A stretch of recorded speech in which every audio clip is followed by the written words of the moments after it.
എൻ്റെ പ്രിയപുത്രനുമായ doctor TM. Thomas Isaac.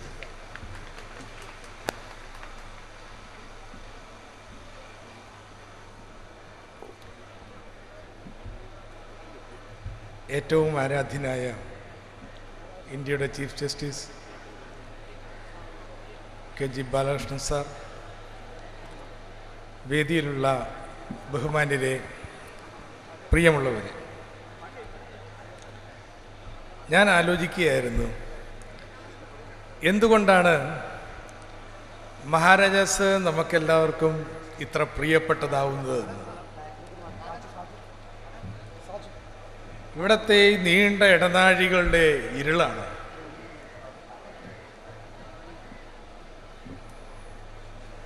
പഴമയുടെ പരിണാമമായിട്ടിരിക്കുന്ന നമ്മുടെ ക്ലാസ് മുറികളാണ്.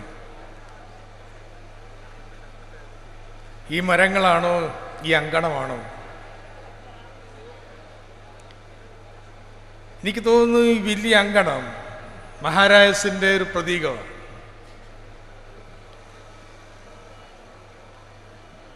നമ്മുടെ എല്ലാവരുടെയും കൂടിച്ചേരലുകൾക്കും ചിലപ്പോഴൊക്കെ ഉള്ള തർക്കങ്ങൾക്കും ഒക്കെ വേദിയാവുന്ന ഈ അങ്കണം മഹാരാജസിൻ്റെ വലിയൊരു പ്രതീകമാണ്.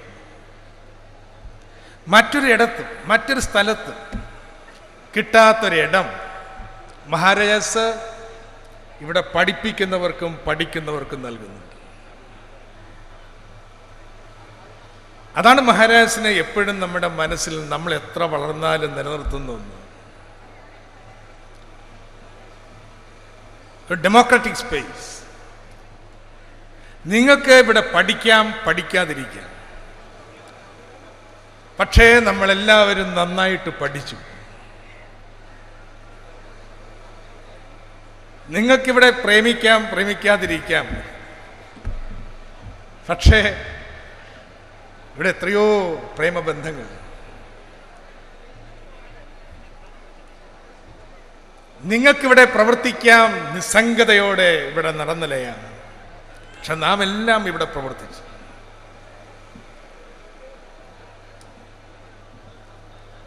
ഞാൻ ഇവിടെ മഹാരാജസിൽ BA ചേരുന്നതിന് ഇൻ്റർവ്യൂവിന് വരുമ്പോൾ അവിടെ പ്രിൻസിപ്പൽ ഓഫീസിൻ്റെ അപ്പുറത്ത് ഒരു തടിയും പുസ്തകവും വായിച്ചുകൊണ്ടിരിക്കുക.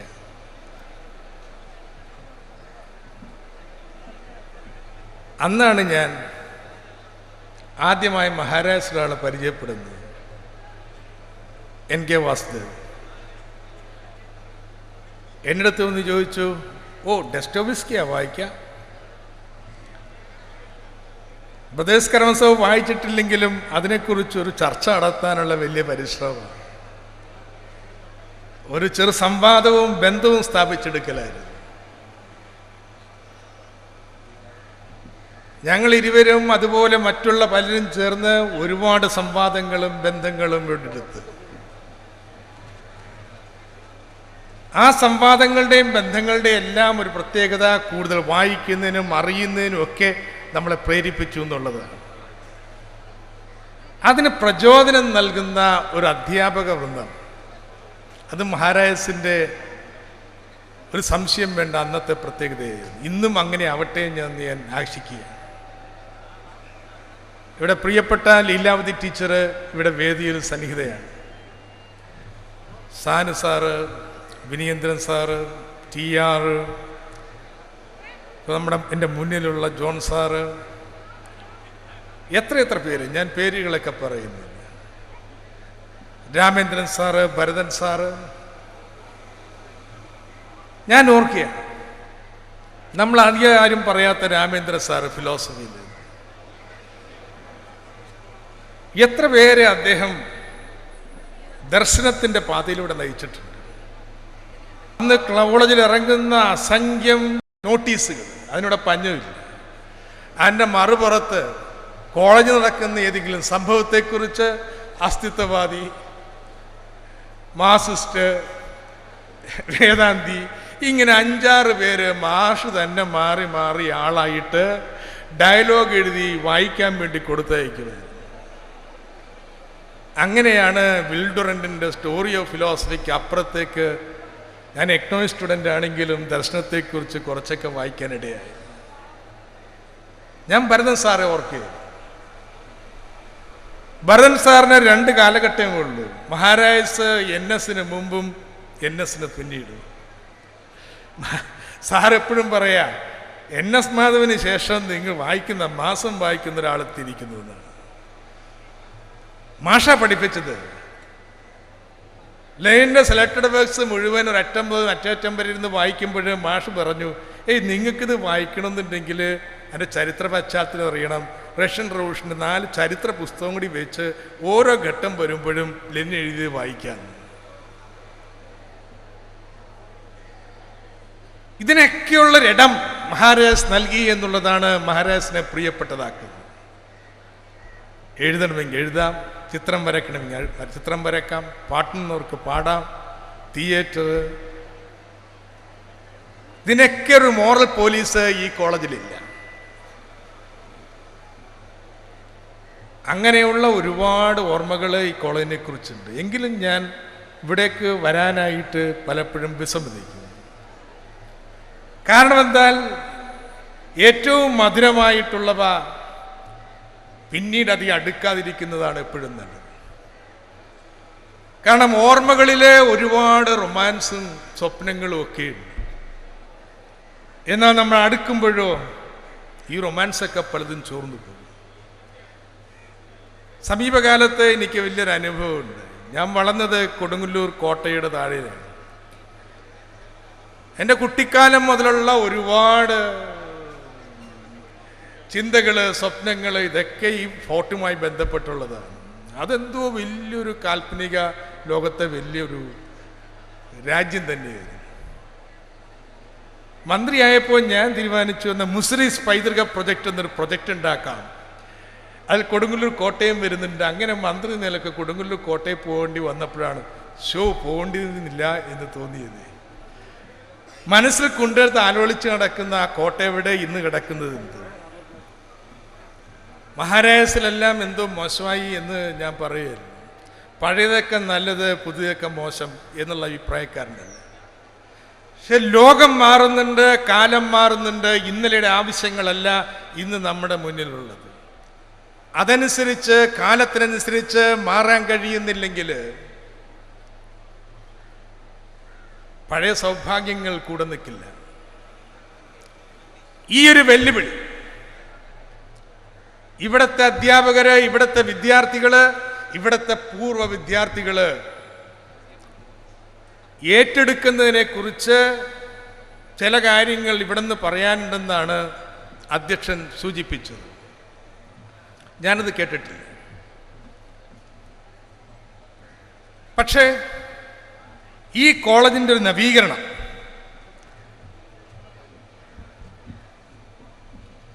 സ്വാഗതം സർ. മഹാരാജകീയ കലാലയത്തിൻ്റെ രാജാങ്കണത്തിലേക്ക് ഞങ്ങളങ്ങയെ ഹൃദയപൂർവം സ്വാഗതം ചെയ്യുന്നു.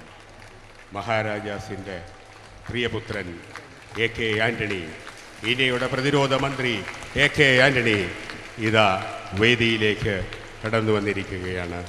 താങ്കളെ മഹാരാജാസ്, താങ്കളുടെ പൂർവ്വ വിദ്യാലയം ഹൃദയപൂർവം ഈ വേദിയിലേക്ക് സ്വാഗതം ചെയ്യുന്നു. മാറിയ കാലത്തിനനുസരിച്ചുള്ള പുതിയ കോഴ്സുകൾ വേണം, പുതിയ അധ്യയന രീതികൾ വേണം, സൗകര്യങ്ങൾ വേണം.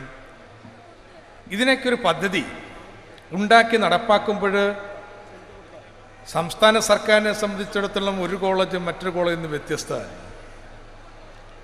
ഒരു കോളേജ് മറ്റൊരു കോളേജിൽ നിന്ന് വ്യത്യസ്തമാക്കാനുള്ള അക്കാദമിക്കായിട്ടുള്ള ഓട്ടോണമി പോലും നമ്മുടെ കോളേജുകളിൽ, നമ്മുടെ വിദ്യാഭ്യാസത്തിൽ നമ്മൾ അനുവദിച്ചിട്ടില്ല എന്നുള്ളത് വലിയൊരു ദൗർഭാഗ്യമാണ്. അതുകൊണ്ട് ഞാനൊരു നിർദ്ദേശം വെക്കുക ഇവിടുത്തെ പൂർവ്വ വിദ്യാർത്ഥി സംഘടനയുടെ മുന്നിൽ. അതൊരു പക്ഷേ മറ്റു കോളേജുകൾക്കും മാതൃകയാണ്. നമ്മുടെ സ്കൂൾ വിദ്യാഭ്യാസത്തിൻ്റെ നിലവാരം ഉയർത്തുന്നതിനും നവീകരണത്തിനും വേണ്ടിയിട്ട് എങ്ങനെ PTകൾ പ്രവർത്തിക്കുന്നുവോ അതുപോലെ ഓരോ കോളേജുമായി ബന്ധപ്പെട്ട് പൂർവ്വ വിദ്യാർത്ഥി സംഘടനകൾക്ക് പ്രവർത്തിക്കാൻ കഴിയും. പാശ്ചാത്യ രാജ്യങ്ങളിലെ യൂണിവേഴ്സിറ്റികൾ എടുത്തിട്ടുണ്ടെങ്കിൽ അവിടെ ഓരോ ബാച്ചും ഓരോ ഇയർ ബാച്ചും അവർ ഓരോരുത്തരും ഒരു കർമ്മപരിപാടി ഉണ്ടാക്കി യൂണിവേഴ്സിറ്റിക്ക് സമർപ്പിക്കാം. യൂണിവേഴ്സിറ്റിയുടെ ഫണ്ടിങ് എന്ന് പറഞ്ഞാൽ നല്ലൊരു പങ്ക് പൂർവ്വ വിദ്യാർത്ഥി സംഘടനകളാണ്. അതിന് നിയമവും കാര്യങ്ങളുമില്ല. നമുക്ക് ഈ കോളേജിൻ്റെ നമ്മൾ സ്വന്തമായി തുടങ്ങുന്നതിനുള്ള ഓട്ടോണമി അത് നമുക്ക് എത്തിക്കണം. പുതിയ സ്കീമുകൾ പരിപാടികൾ ആവിഷ്കരിക്കണം. ആ നടപ്പാക്കുന്നതിന് വേണ്ടിയിട്ട് മഹാരാജാസിൻ്റെ പൂർവ്വ വിദ്യാർത്ഥികളിൽ നിന്ന് നമുക്കൊരു കോർപ്പസ് ഫണ്ട് രൂപീകരിക്കാൻ പറ്റും. കേരളത്തിൻ്റെ ധനമന്ത്രി എന്ന നിലയിൽ ഞാനിവിടുത്തെ പൂർവ്വ വിദ്യാർത്ഥികൾക്കുന്ന വാഗ്ദാനം ഇതാണ്: നിങ്ങൾ കോർപ്പസ് ഫണ്ടിലേക്ക് ശേഖരിക്കുന്ന ഓരോ രൂപക്കും I will match it with another 1 rupee.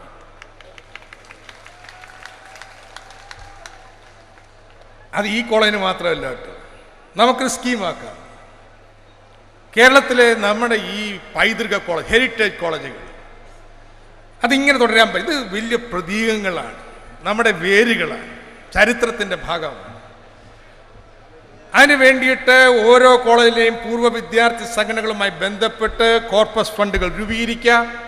അതിലേക്ക് ഇന്നിവിടെ മഹാരാജാസ് കോളേജിൽ പറയുന്നത് പോലെ ഇവിടുത്തെ ഓൾ സ്റ്റുഡൻസ് അസോസിയേഷൻ, ഇവിടുത്തെ അധ്യാപകർ അവർ ചേർന്നുണ്ടാക്കുന്നൊരു പരിപാടി, ആ പരിപാടിക്ക് വേണ്ടിയുള്ള കോർപ്പസ് ഫണ്ടിൽ നൽകുന്ന ഓരോ രൂപയ്ക്കും മാച്ചിങ്ങായി സംസ്ഥാന സർക്കാരും ധനസഹായം നൽകും. അതിനൊരു പ്രചോദനം ഇന്നത്തെ യോഗം ഉണ്ടാക്കിയിരിക്കുന്നു എന്ന് പറഞ്ഞുകൊണ്ട് ഇങ്ങനെ ഒത്തിരി പേരെ കാണാൻ കഴിഞ്ഞതിലുള്ള സന്തോഷം, നിങ്ങളുടെ സന്തോഷം എൻ്റെ സന്തോഷം എല്ലാം കൂട്ടിച്ചേർത്തുകൊണ്ട് എല്ലാവരോടും വന്ദനം പറഞ്ഞ് എൻ്റെ വാക്കുകൾ അവസാനിപ്പിക്കുന്നു. നന്ദി, നമസ്കാരം. നന്ദി ഡോക്ടർ തോമസ് ഐസക്. നമ്മുടെ എറണാകുളത്തിൻ്റെ പ്രിയങ്കരനായ MLA professor KV Thomas master എത്തിയിട്ടുണ്ട്. അദ്ദേഹത്തെ ഈ വേദിയിലേക്ക് സഹർഷം സ്വാഗതം ചെയ്യും. ഇന്ത്യൻ പ്രതിരോധ മന്ത്രി മഹാരാജാസിൻ്റെ പ്രിയപുത്രൻ ശ്രീ AK ആൻ്റണിയുടെ വാക്കുകൾക്ക് കാതോർത്ത് ഈ കലാലയം ഇരിക്കാൻ തുടങ്ങിയിട്ട് കുറേ അധികം നേരമായി. അദ്ദേഹത്തെ ഞങ്ങൾ പ്രസംഗപീഠത്തിലേക്ക് സഹർഷം ക്ഷണിക്കുകയും സ്വാഗതം ചെയ്യുകയും ചെയ്യുന്നു. അദ്ദേഹത്തിന് ബൊക്ക കൊടുക്കുന്നതിനായി പ്രൊഫസർ ഷേർലി ചന്ദ്രനെ ക്ഷണിക്കുന്നു. Please sir.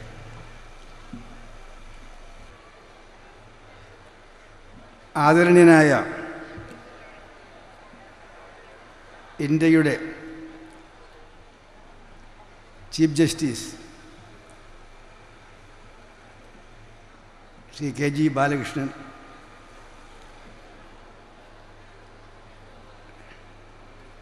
വേദിയിലുള്ള ഇപ്പോൾ വിശിഷ്ടാതിഥികളും പണ്ട് മഹാരാജാസ് കോളേജിലെ വിദ്യാർത്ഥികളുമായിരുന്ന പ്രിയപ്പെട്ട സുഹൃത്തുക്കളെ, ഇവിടെ ഇരിക്കുന്നവരുടെ കൂടെ എൻ്റെ കൂടെ ഈ കോളേജിലെ മലയാളം ക്ലാസ്സിൽ ബെഞ്ചിൽ തൊട്ടുരുമ്മി പഠിച്ചിരുന്ന വിശ്വാസം വരെ ഉണ്ട്. ഞങ്ങൾ പാർട്ടി 2 ആളിൽ ഞങ്ങൾ ഒരുമിച്ച് ഒരു ബെഞ്ചിൽ നിന്ന് പഠിച്ചവരുണ്ട്. അന്നും സുഹൃത്തുക്കളാണ്, ഇപ്പോഴും സുഹൃത്തുക്കളാണ്, കുഴപ്പമൊന്നുമില്ല. മഹാരാജാസിലെ അന്തരീക്ഷം അങ്ങനായിരുന്നു. കോളേജ് അങ്കണത്തിൽ പല സ്ഥലങ്ങളിലായി കൂടിയിരിക്കുന്ന പൂർവ്വ വിദ്യാർത്ഥികളെ, വിദ്യാർത്ഥിനികളെ, ഇപ്പോഴത്തെയും കഴിഞ്ഞ കാലങ്ങളിലെയും ഈ കോളേജിലെ അധ്യാപകരായിരുന്ന ഗുരുനാഥന്മാരെ,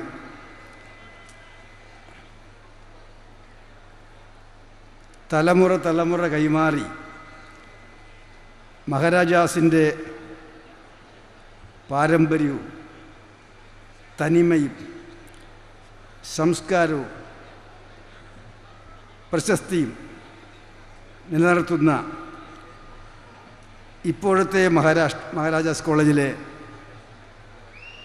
ഇളം തലമുറയിലെ പ്രിയപ്പെട്ട വിദ്യാർത്ഥി സുഹൃത്തുക്കളെ, മാധ്യമ സുഹൃത്തുക്കളെ, ആദ്യമായി ഏറ്റവും ആദരണീയനായ ചീഫ് ജസ്റ്റിസിനോടും ഇവിടെ ഉള്ള എൻ്റെ പഴയ ഗുരുനാഥന്മാരോടും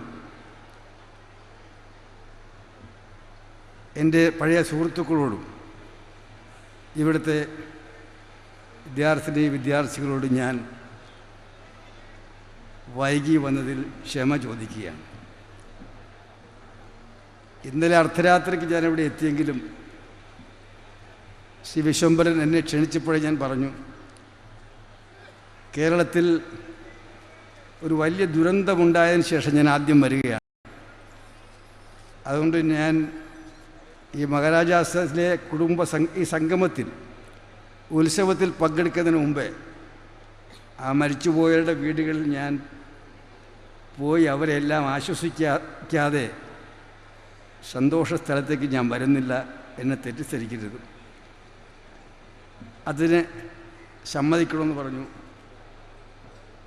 അതുകൊണ്ടൊരു 12 മണിയോടുകൂടി എനിക്ക് വരാൻ വരുമെന്ന് ഞാൻ പറഞ്ഞു. അദ്ദേഹം പറഞ്ഞു, ഒരു കുഴപ്പവുമില്ല, നല്ലൊരു കാര്യമായതുകൊണ്ട് ചീഫ് ജസ്റ്റിസും ഗുരുനാഥന്മാരും ഇവിടുത്തെ വിദ്യാർത്ഥികളും അത് പൊറുക്കും എന്ന് പറഞ്ഞു. അതനുസരിച്ച് രാവിലെ അവിടെ പോയിട്ടാണ് 12 മണിക്ക് വരുമെന്ന് പറഞ്ഞെങ്കിലും 10 മിനിറ്റ് മുമ്പേ ഞാൻ എത്തി. അതുകൊണ്ട് വൈകിയതിൽ ആദ്യമേ ഞാൻ എൻ്റെ ഖേദം പ്രകടിപ്പിക്കുകയാണ്. ഞാനിവിടെ വന്നിരിക്കുന്നത് ഒരു പ്രസംഗത്തിന് വേണ്ടിയിട്ടല്ല. ഈ കോളേജിലെ പഴയ എൻ്റെ സഹപാഠികളെ, എൻ്റെ ഗുരുനാഥന്മാരെ, അതോടൊപ്പം തലമുറകളായി ഈ വിദ്യാലയത്തിൽ പഠിച്ചിരുന്ന, ഇപ്പോൾ പഠിക്കുന്ന എല്ലാവരെയും ഒരുമിച്ച് കാണാനുള്ള ഈ ചരിത്ര മുഹൂർത്തം അതിൽ പങ്കെടുക്കാൻ വേണ്ടി മാത്രമാണ്. എൻ്റെ ജീവിതത്തിലെ ഒരു വഴിത്തിരിവായിരുന്ന ഈ കോളേജിലെ അന്തരീക്ഷം ഒന്നുകൂടെ നേരിട്ട് കാണുക. പല പല സംഭവങ്ങളും നടന്നൊരു ഒരു കോളേജാണ്. ഞാനതൊന്നും ഈ അവസരത്തിൽ എൻ്റെ ഓർമ്മകൾ അയവിറക്കാൻ ആഗ്രഹിക്കുന്നില്ല.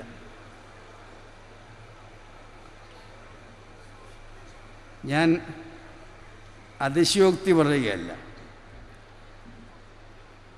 എൻ്റെ വിശ്വാസം പറയുകയാണ്. വിശ്വാസമനുസരിച്ച് എൻ്റെ അനുഭവത്തിൽ, എൻ്റെ ഉറച്ച അഭിപ്രായത്തിൽ കേരളത്തിലും ഇന്ത്യയിലും മഹാരാജാസ് പോലെ ഒരു നല്ല കോളേജില്ല എന്ന ഉറച്ച അഭിപ്രായമാണ് എനിക്കുള്ളത്. ഇതൊരു ഭംഗിവാക്ക് പറയുകയല്ല. ഈ കോളേജിൽ നിലനിൽക്കുന്ന അന്തരീക്ഷം, അന്നുണ്ടായിരുന്ന അന്തരീക്ഷം അന്നും കേരളത്തിലെ ഒരു കലാലയത്തിലും ഉണ്ടായിരുന്നില്ല. ഇന്നുണ്ടോ എന്ന് എനിക്കറിയില്ല. കേരളം വിറ്റ ഇന്ത്യയുടെ പല ഭാഗത്ത് പോയെങ്കിലും ഈ കോളേജിൽ അന്ന് കണ്ട അന്തരീക്ഷം ഞാൻ വിസ്മരിക്കുന്നില്ല.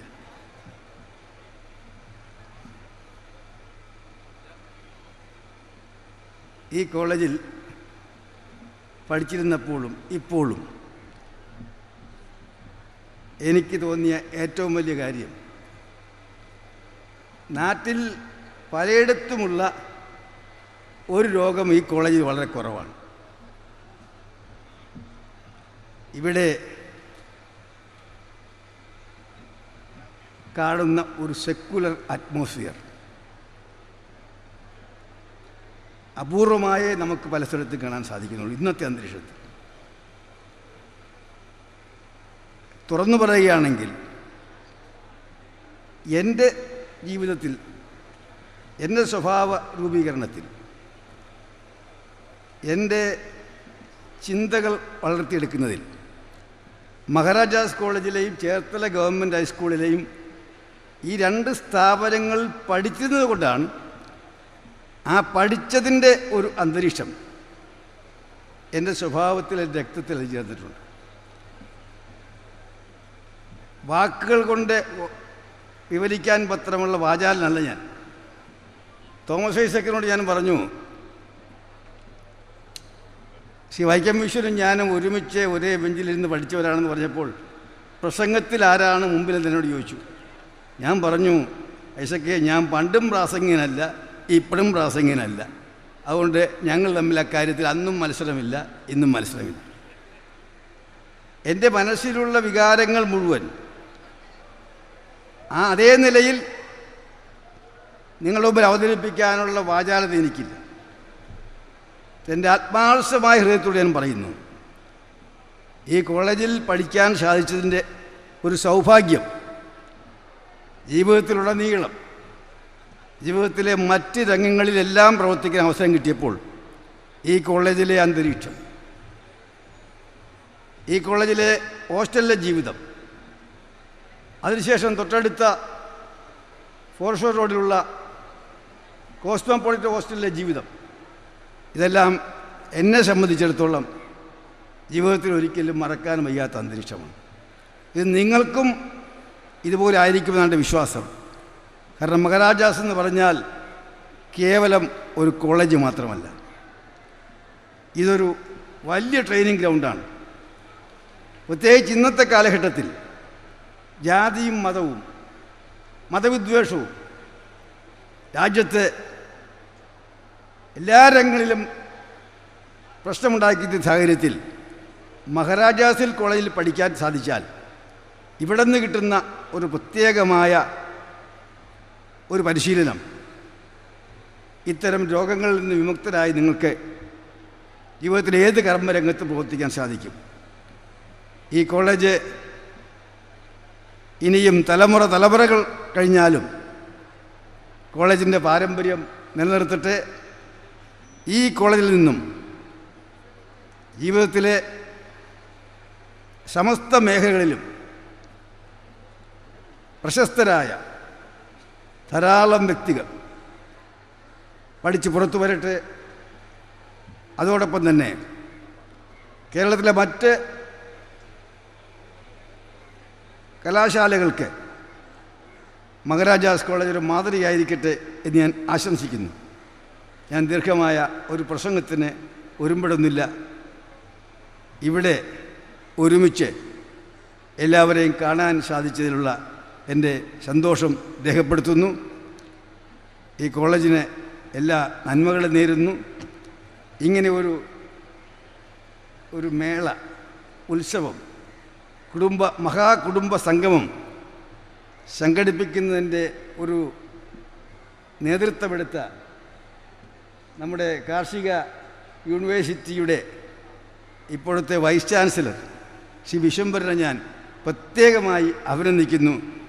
നിങ്ങൾക്കെല്ലാം എല്ലാവിധത്തിലുള്ള വിജയങ്ങളും നന്മകളും ആശംസിച്ചുകൊണ്ട് ഞാൻ നിർത്തുന്നു. നമസ്കാരം. ജയ് ഹിന്ദ്. നന്ദി സർ. മഹാരാജാസ് താങ്കൾക്ക് സ്നേഹപൂർവം ഒരു ജോലി കൂടി നൽകുകയാണ്. പത്മശ്രീ പുരസ്കാര ജേതാവും മഹാരാജാസ് കോളേജിലെ വിദ്യാർത്ഥിനിയും അധ്യാപികയുമായ ഞങ്ങളുടെ പ്രിയപ്പെട്ട ലീലാവതി ടീച്ചർക്ക് ഈ കോളേജിൻ്റെയും OSIയുടെയും ആദരസൂചകമായി ഒരു പൊന്നാട അണിയിക്കുന്ന ചടങ്ങ് ഇവിടെ ഇപ്പോൾ നടക്കുകയാണ്. പ്രതിരോധ മന്ത്രി ആൻ്റണി സാറിനെ ആ കാര്യത്തിനായി ക്ഷണിക്കുന്നു. Please.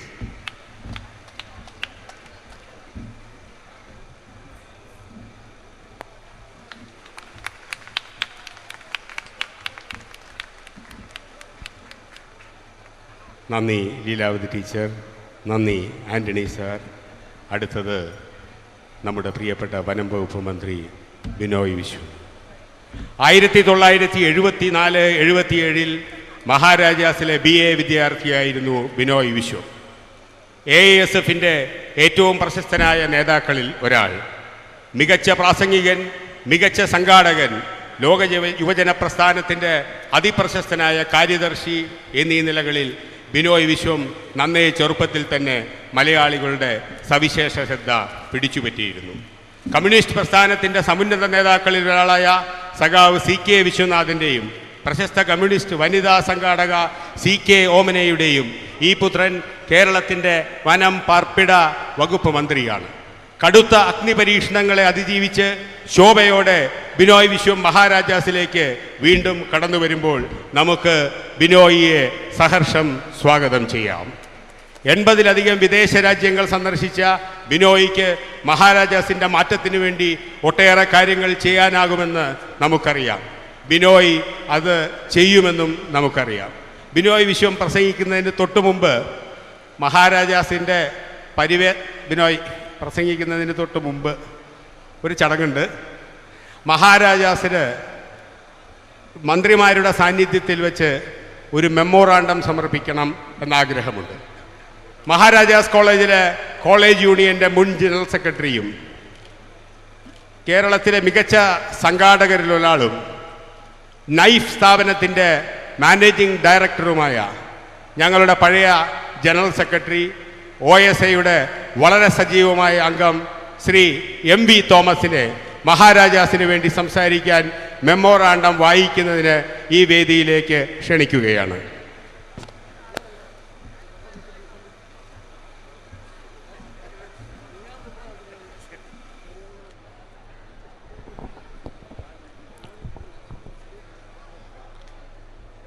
Honorable Chief Justice of India, respected Sri K.G. Balakrishnan, Honorable Defense Minister of India, highly respected Sri A.K. Antony, Honorable Finance Minister of Kerala, dear Sri Thomas Isaac, Honorable First Minister of Kerala, Sri Binoy Vishwam,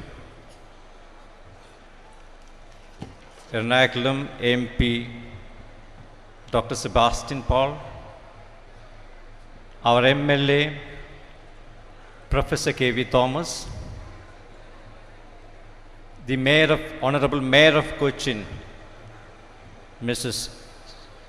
Mercy Williams, other dignitaries on the dais, dear old students of this college,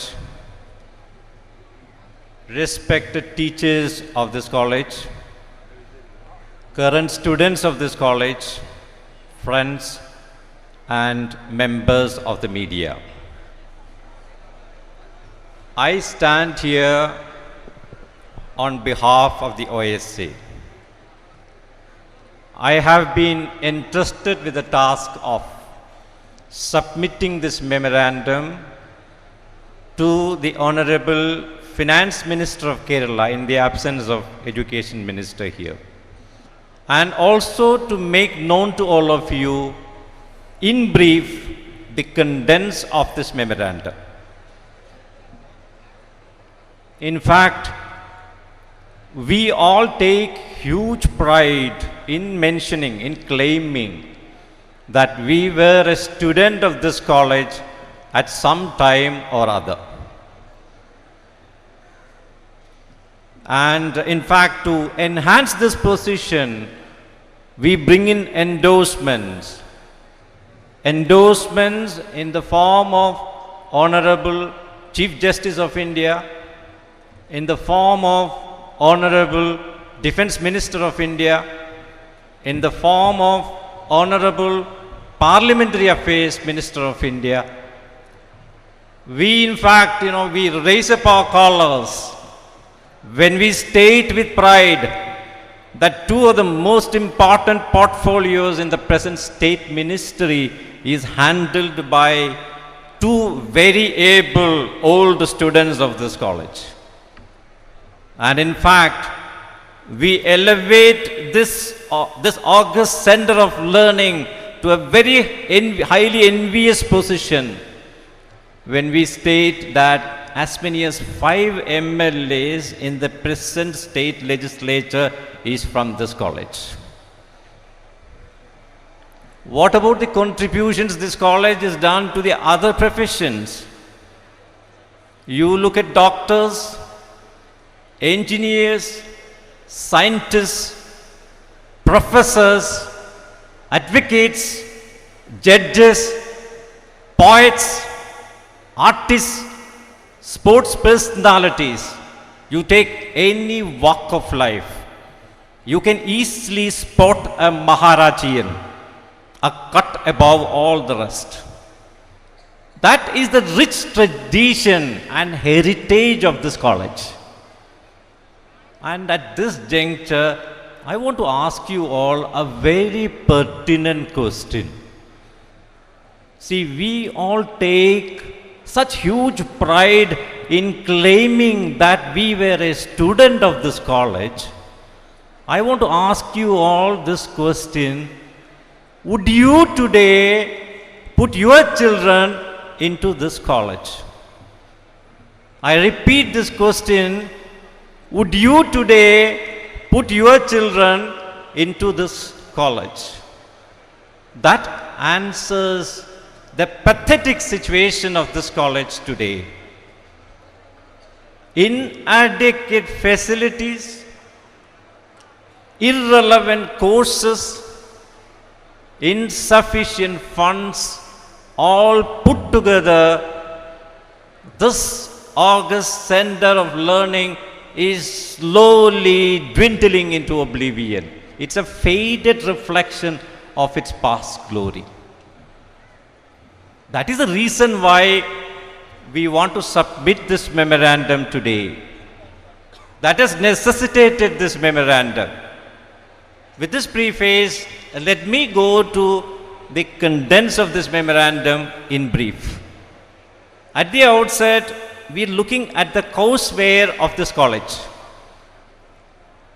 You see, times have changed.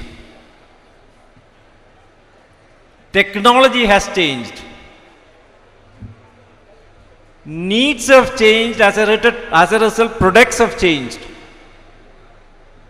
Trade has changed. Borders have disappeared. International relationships have changed. Money value has changed. As a result, aspirations have gone high. Naturally, jobs have changed. Places of jobs have changed. Salaries have changed. When in the midst of such a change, how can the courseware remain the same? If Maharajas has to retain its lost glory, it can only be through a change in its product mix. I mean in this case in its courseware. As a result, one of the important suggestions given here is a change in its courseware. And this change in its courseware to serve the present need of the nation and the society. As a result, we suggesting here courseware like BBA, BBM, MBA, MHRM, and also courses which can serve to the needs abroad, because Kerala is a major provider of manpower to abroad. So such courses like marine technology, such courses like instrumentation, these are the things basically we've spelt out in this memorandum. Apart from the courseware, we are also giving suggestions in two very important areas.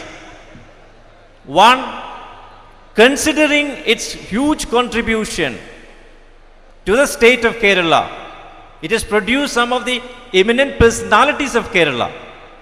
That probably is a testimony to this powerful dais here today.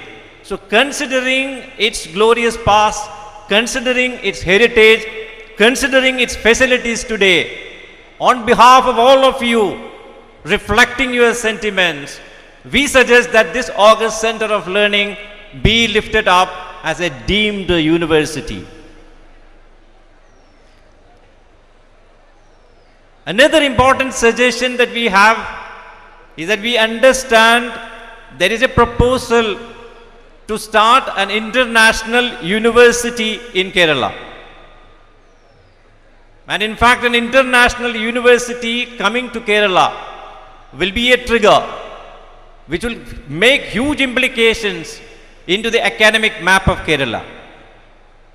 We are aware that the facilities here may not be enough to house an international university. But we suggest that Maharajas can be considered as a city center of this proposed international university. In this memorandum, we are also suggesting that the library building, which is in fact a misalignment to the architectural feature of this college, be revamped, as also sufficient funds be allocated for the proper upkeep and maintenance of this august center of learning. I now, on behalf of all of you, with huge expectations, with very high hopes, I now submit this memorandum. And this memorandum is in fact a reflection of our love and regard to this august center of learning. And it also reflects our deep concern for the future of the youth of Kerala. Thank you. Thank you, Thomas. Thomas memorandum AR Viswakumaran Thomas ബാക്കി വേദിയെ സാക്ഷി നിർത്തിക്കൊണ്ട് മഹാരാജാസിൻ്റെ ഈ memorandum Thomas Isaac സാറിനെ ഏൽപ്പിക്കുകയാണ്. AK ആൻ്റണിയുടെ സാന്നിധ്യത്തിലാണ് അത് നൽകുന്നത് എന്നുള്ളത് കൊണ്ട് ഞങ്ങൾക്ക് വലിയ പ്രതീക്ഷയാണുള്ളത്. മഹാരാജാസിൻ്റെ മുഖഛായയ്ക്ക് മാറ്റം വരുത്തുന്ന കാര്യങ്ങൾ ഈ ഭരണാധികാരികൾ ചെയ്യും എന്ന് ഞങ്ങൾ ഉറച്ചു വിശ്വസിച്ചുകൊണ്ട് അടുത്തതായി സംസാരിക്കാൻ മഹാരാജാസിൻ്റെ പ്രിയപുത്രൻ ശ്രീ ബിനോയ് വിശ്വത്തെ ക്ഷണിക്കുന്നു.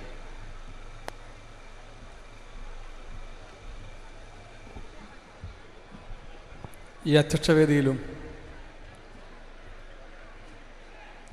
സദസ്സിലുമെല്ലാമായി ഇരിക്കുന്ന എത്രയും പ്രിയപ്പെട്ടവരും വിശിഷ്ടരുമായ മഹത് വ്യക്തിത്വങ്ങളെ, സഹോദരിമാരെ, സഹോദരന്മാരെ, നമുക്ക് ചിലപ്പോൾ അറിയാവുന്ന ഭാഷയൊന്നും മതിയാകാതെ വരും. നമുക്കൊന്നും അറിയില്ല എന്ന് തോന്നിപ്പോവും. മനസ്സിലുള്ളതെല്ലാം പ്രതിഫലിപ്പിക്കാൻ നമ്മുടെ പദസമ്പത്തുകൾ അശക്തമാണെന്ന് നമുക്ക് തോന്നും.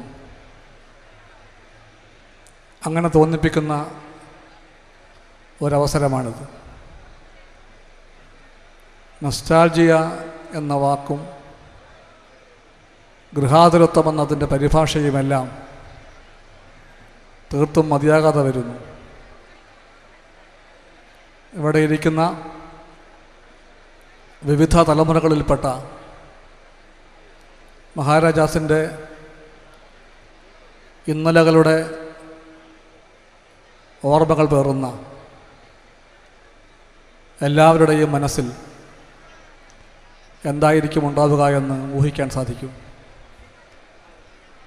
നമ്മുടെ ജീവിതത്തിലെ ഏറ്റവും നല്ല ഏതാനും വർഷങ്ങൾ, ആ വർഷങ്ങളിൽ ഏറ്റവും ആത്മാർത്ഥമായ കുറേ അനുഭവങ്ങൾ ഇവിടെ എവിടെയോ ചിതറിക്കിടക്കുന്നുണ്ട്. അതെല്ലാം ജീവിതത്തിൻ്റെ പരക്കം പാച്ചിലിനിടയിൽ നമുക്ക് അനുസ്മരിക്കാൻ പലപ്പോഴും കഴിയാറില്ല. പക്ഷേ ഈ സന്ദർഭം നമുക്ക് അവസരമുണ്ടാക്കുന്നുണ്ട്. ഇന്ന് മാത്രമല്ല, കഴിഞ്ഞ കുറേ ദിവസങ്ങളായി ഈ മണിക്കൂറുകളെപ്പറ്റി ഓർക്കുമ്പോൾ നമ്മളെല്ലാം ആ ഓർമ്മകളിലേക്ക് തിരിച്ചു പോയിട്ടുണ്ട് എന്നെനിക്കുറപ്പാണ്. ഇനിയും നമ്മളിലേക്ക് മാത്രമായി ഒതുങ്ങാൻ കിട്ടുന്ന ഏതെങ്കിലും സമയമുണ്ടെങ്കിൽ അത്തരം സമയങ്ങളിലും ഈ മഹാരാജാസിൻ്റെ നടുമുറ്റവും ഇവിടുത്തെ മരത്തണലുകളും നമ്മളെല്ലാം ഇരുന്ന ക്ലാസ് മുറികളും നമ്മുടെ പ്രിയപ്പെട്ട അധ്യാപകരും സതീർത്ഥ്യരും സമരങ്ങളും സംഘർഷങ്ങളും സഹനങ്ങളും കണ്ണുനീരും പ്രണയവും പ്രതീക്ഷയും എല്ലാം നമ്മളെ തേടിയെത്തുമെന്ന് നമുക്കെല്ലാവർക്കും ഉറപ്പുണ്ട്. ജീവിതം നമ്മളെ എവിടെയെല്ലാം കൊണ്ടെത്തിച്ചാലും നമ്മൾ മഹാരാജാസിൻ്റെ മക്കളാണ് എന്ന് പറയുമ്പോൾ തോന്നുന്ന അഭിമാനാതിരേകത്തോടു കൂടിയാണ് ഇവിടെ നമ്മളിപ്പോൾ സമ്മേളിച്ചിട്ടുള്ളത്. എൻ്റെ മനസ്സിൽ ഓർമ്മകൾ ഇരമ്പുന്നുണ്ട്. അതെല്ലാം ഞാനിവിടെ കുടഞ്ഞിടാൻ ശ്രമിച്ചാൽ നിങ്ങളെല്ലാവരും എന്നെ ദേഷ്യപ്പെടുമെന്നറിയാം. അതുകൊണ്ട് ഞാൻ ശ്രമിക്കുന്നില്ല.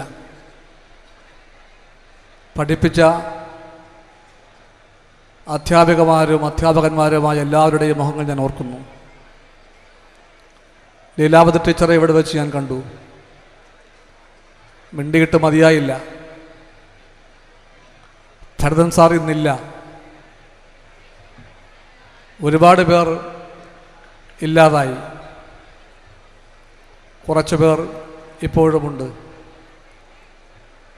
എൻ്റെ മഹാരാജാസിലെ ഗുരുക്കന്മാരുടെ എല്ലാവരുടെയും മുമ്പിൽ തല താഴ്ത്തി പിടിക്കുമ്പോൾ അവരുടെ എല്ലാവരുടെയും പ്രതീകമായി ഒരു പേര് ഞാൻ പറഞ്ഞു പോകുന്നു. ലീലാമ്മ ടീച്ചറുടെ പേര്. ടീച്ചറായിരുന്നില്ല, അമ്മയായിരുന്നു. ഞാൻ ഇന്നാളും ടീച്ചറെ കണ്ടിരുന്നു. ടീച്ചർ എന്നെ കെട്ടിപ്പിടിച്ചപ്പോൾ അമ്മ കെട്ടിപ്പിടിക്കുമ്പോൾ എനിക്ക് തോന്നി. ആ സ്നേഹത്തിന് മുമ്പിൽ വേറൊന്നും പറയാനില്ല. എൻ്റെ കൂടെ പഠിച്ച എല്ലാവരെയും ഓർക്കുന്നുണ്ടെന്ന് പറയുന്നത് എത്രയും ശരിയാണ്. ആരെയും മറക്കാൻ കഴിയുകയില്ല. ഞാൻ മഹാരാജാസിൽ ആളുകൾ തീരെ കുറഞ്ഞ ഒരു സംഘടനയുടെ പ്രവർത്തകനായിരുന്നു. AISFൻ്റെ ആൾബലം തീർത്തുമില്ലായിരുന്നു. ഞങ്ങൾ വളരെ കുറച്ച് പേരായിരുന്നു. വലിയ വലിയ സംഘടനകൾ ഇവിടെ ഉണ്ടായിട്ടുണ്ട്. SFIയും KSUവുമെല്ലാം. അവരുടെ എല്ലാവരുടെയും നടുവിൽ ആളുകൾ തീരെ കുറവായിരിക്കുമ്പോഴും ആളില്ല സ്റ്റുഡൻസ് ഫെഡറേഷൻ എന്ന് അപഹസിക്കപ്പെട്ടപ്പോഴും ഞങ്ങൾ 10-15 പേർ ഇവിടെ ഞങ്ങളാണ് ശരിയെന്നുള്ള ബോധ്യം നടന്നത് എനിക്ക് മറക്കാൻ പറ്റുന്നില്ല. ഞാൻ അവരെയും ഓർക്കുന്നു. ക്ലാസ്സിൽ സ്ഥിരമായി